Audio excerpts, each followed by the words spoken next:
Hey everybody, Recycle Right Computer Recycling here. Just want to make a quick video in reference to our latest purchase, which is a SEM Sledgehammer hard drive crusher.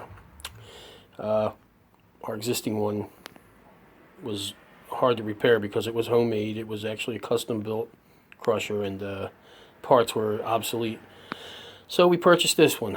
And this does the job. Similar to what we had already, but definitely more acceptable for and compliant for destruction.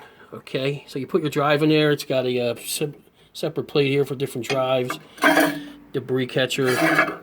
Shut the door. There's your power and whatnot, and then you hit the run. If I can touch the thing, and then that's it. Your roller comes down.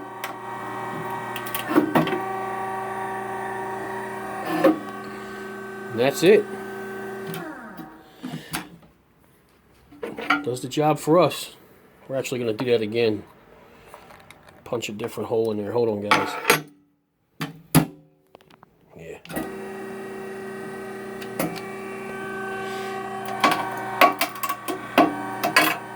There you go.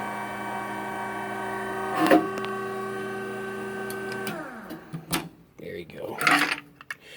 Yeah, see now, with this here didn't do much for destruction. With this side, it actually pushed the motor through the platters. Now these platters are damaged. The information is impossible to retrieve. Alright, thanks for watching. Remember to subscribe, and we'll see you soon. Thank you.